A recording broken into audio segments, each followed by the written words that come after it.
back to my channel. This is Tita Lavinia of Titas of Pageantry, and for this episode, I will be giving you my top 10 list for the top performers at Miss Universe Philippines 2023 Runway Challenge. So please make sure you stick around, please subscribe to the channel, as well as hit that bell notification button for your weekly pageant fix.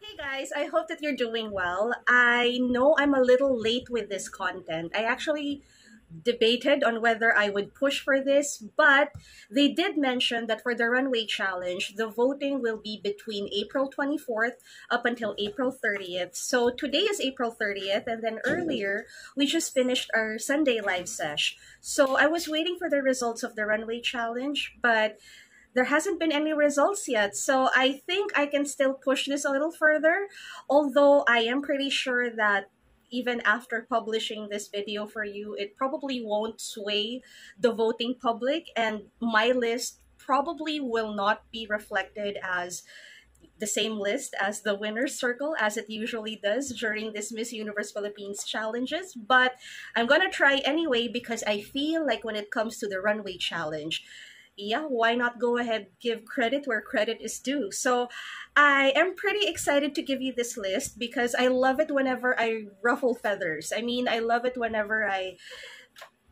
don't know, give you some uncomfortable placements, and this is exactly what I wish to achieve in this video. So just to give you a little bit of a background, the Runway Challenge is supposedly the last challenge at Miss Universe Philippines this year. So this year, I think that I've been pretty nice with Miss Universe Philippines, and of course, kudos to them.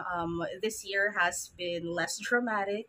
There aren't a lot of things to really talk about in terms of like bad behavior or like bad decisions. So it has been pretty chill with Miss Universe Philippines. In fact, I commend them for all of the pre-pageant activities that they have been coming up with. A lot of them are really relevant. A lot of them are really glossy.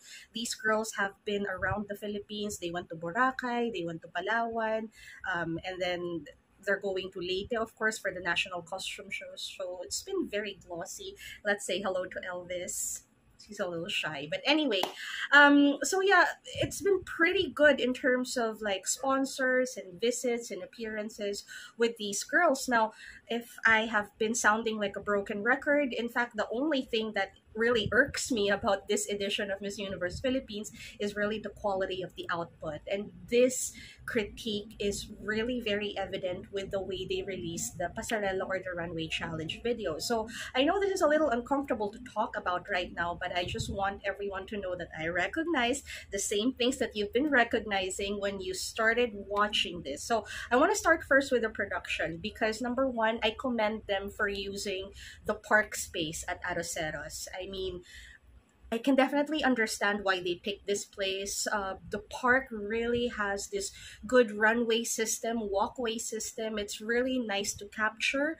And although the camera work this year was just a little chaotic, I will give recognition to just the idea of wanting to capture the runway or the pasarela movements in a lot of different angles. I mean, if they had just stuck with two angles, a shot wherein the girl is just moving forward and maybe another shot to capture the side shots of the strides and each step of the girl, I think that would have really worked. Instead, they went a little theatrical and a little artistic with the camera angle, so that really suffered.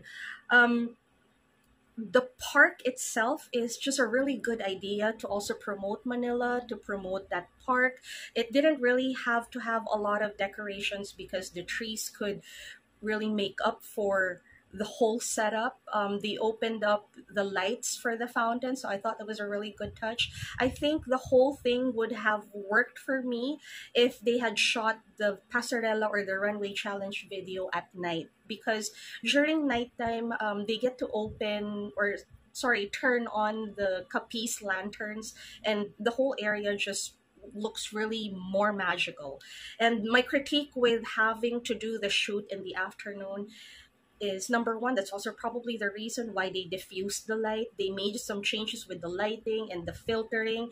It made it look older, it made it look more vintage, and in all honesty, really sad with the color grading. I don't know, there's just a little bit of melancholy with that hazy color grading, and everything just look seemingly so subdued. So I thought that that was really a misstep on the production's part. Another thing is that although I appreciated the foliage, because they shot this in the middle of summer, unfortunately everything looked dry. Like even the ones that had like greenery, it kind of looked dusty and dry and brown. So maybe if they had cleaned it up, or maybe made some changes with the filter or the color grading, they could have worked with materials that looked more vibrant on screen, because it kind of weighed down the whole quality of the video. And if you're watching something upbeat and something that would really focus on all 38 girls, the song had to definitely change. It took me 2 days to finish the whole 30 something minute video, because I just couldn't sit through listening to the whole thing. Like, of course I wanted to mute it, but you just also want to see how the girl would respond to the rhythm of the song. And I don't know if it was the same song that they played for all of the girls during their runway challenge, but whatever it was just so freakishly annoying. I wish they could have like changed up the beat, or maybe worked with, I don't know, 2 or 3 songs, just so it would really change it up, because it used up the whole video. So definitely we had some issues with publishing as well, because they kept on publishing the material further and further until it was published at around past 11 in the evening. And as we are speaking right now, today is supposed to be the day they were going to announce the winners of the challenge, but I kind of have one more day to, do this one all for you, because they did not make the announcement again. So again, when it comes to Miss Universe Philippines, it's really the quality of the output as well as time management. I picked 10 for you. I found it a little difficult to pick, but doable. So for my number 10th spot, I will be giving this to one of my favorites in the competition. She is newbie Claire Dacanay of Parañaque. So Claire was in that Mondrian-esque terno, and she had a very modern look to her, modern feel, and I love that she looked lean and tall, and of course she is, because she's 5'10", so she really used her legs and height to her advantage. So it was a really good option for her to go for that cut of dress, very mod, very 1960s silhouette. So you could just see how long her legs were. And I thought that her pasarela was also commendable, because it wasn't as flashy as the others. I still like how clean her footwork were, knowing of course that her walk or her runway skills is mostly leaning towards the side of modeling. Number 9 for me, I am going to give this one to Miss BOHOL, Pauline Amelinckx. First of all, I really love that she chose yellow. I feel like Pauline sometimes chooses really very serious colors, so I thought that the yellow was really vibrant. It looked really summery, and sometimes when you have something that's bright, something that looks good on you, it kind of pops and it kind of resonates on screen. So again, she donned her signature hair this edition, her sharp bob that's cut straight in the middle. I thought that the styling worked for Pauline.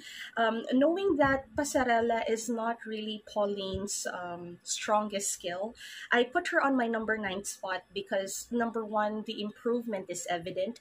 Maybe when it comes to her pasarela, she still isn't like a heavy favorite or known to do really, really well at this. But I think that, she has been doing her assignment, even if there's still a bit of heaviness, even if it's still not the most polished pasarela look for our taste level, for, how we want our pageant girls.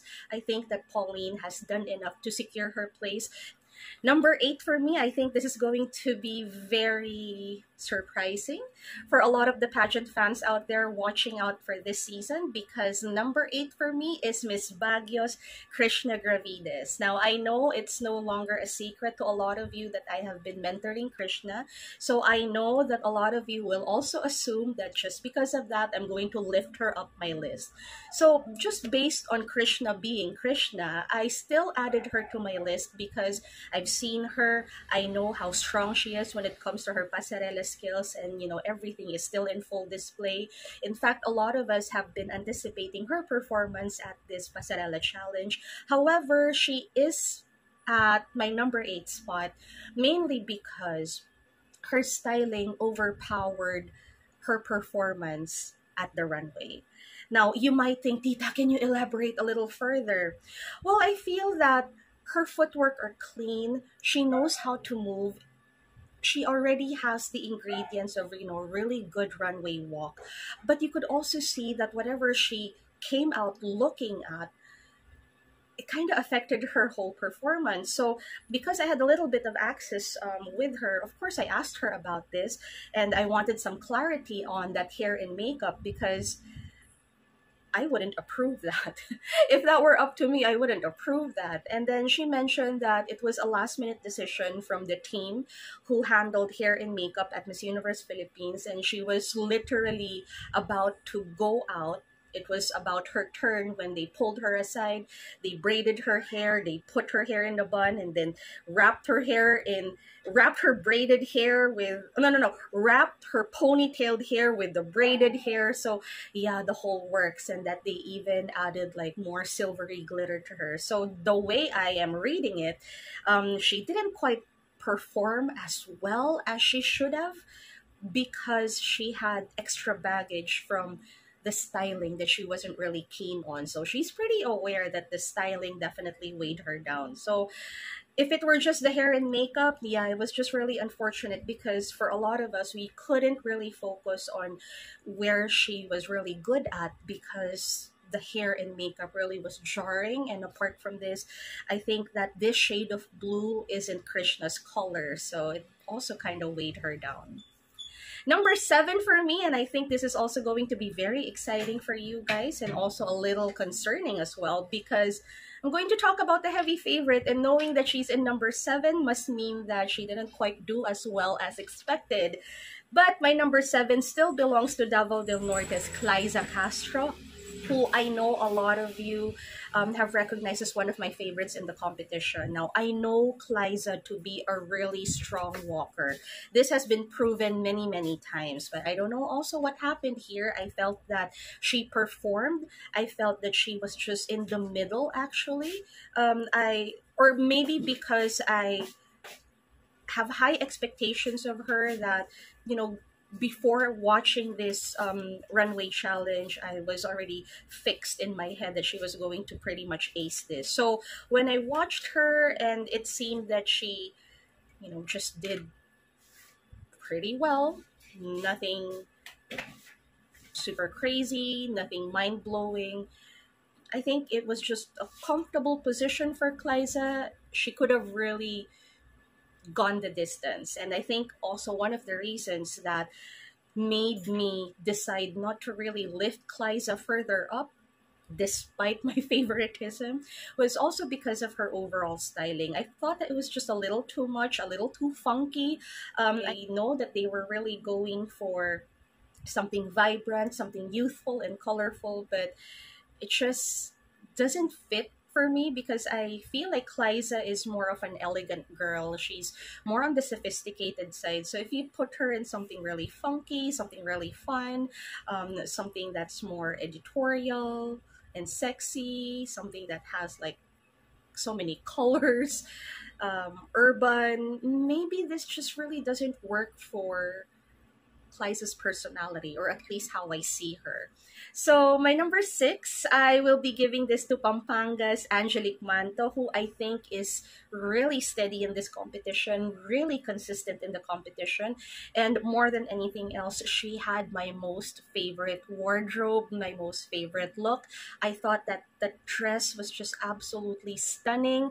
I love the beading, I love the length, I love the idea of having to play with a dress, because there's so many things that you could do with the dress. But if I'm just going to focus on her pasarela, I think that number 6, or the middle of this list, is just enough for Angelique because her footwork for me and her runway skills for me, it's not really as spectacular. It doesn't have the bells and whistles that we expect for our Morena girls. I mean, we love our Morena girls to move like Janice and Lubina. I mean, I think the Janice and Lubina Morena movements are still our benchmark, and it's not exactly like that with Angelique. With Angelique, it's a little slower. Um, it's a little more to a natural pace. Now, I don't know if it's not resonating with her team or if her team is really pushing for a natural pasarela type of movement, but they're not doing any adjustments, even if, we've continuously told them that yeah, they need to pick up the pace, or Angelique really has to do something with her speed and her stride, so they're not listening. So I think they're really pushing for something that's more natural, which in a way probably isn't that bad, because if she ends up winning and if she ends up getting trained by the people from Miss Universe Philippines, then they will most likely be super happy with this pacing and the way Angelique moves, because they've been training their girls, the past winners, to move in the same manner anyway. All right, so number 5 for me is one of my favorites whenever it involves a lot of these activities with movements, and I'm talking about Agusan del Norte's Hanari Zarzoso. Of course, we need that. Hanari for me is vibrant. She's really spunky. I love the idea of Hanari always opening the show with such energy. For me, the pasarela showed control. It still gave personality, and I like the pixie factor of like watching her. I know she's not one of the tallest in the competition, and by the way, let me use this opportunity to correct myself. I blame Google for this, guys, but for those of you who have corrected me about CJ and Pauline's height, I am so sorry. They are not 5'6", as what my research materials have showed me, but this has been cleared. Pauline and CJ are 5'8", so klaro tayo dyan. But with Hanari is of the same height. She's not one of the tallest, but the energy and the spunk and everything she does whenever she opens these activities and these shows, I think that it really showed control, and then it really showed that Hanari has been putting in a lot of work when it comes to her pasarela and her overall movement, and I'm really glad to put her on this list. Number 4 for me, I am going to be giving this to the long and lean Miss Makati's Michelle D. Now, first of all, I loved her styling. In fact, her styling is my inspo for today. I wanted something sleek. I wanted to have Michelle really show her face, because honestly, her pasarela, it's really not as spectacular. I mean, it doesn't really have a lot of fireworks, but I will commend Michelle for this particular challenge, because all I wanted to see were her legs. They were really long. They were so smart to put her in that white mini dress terno.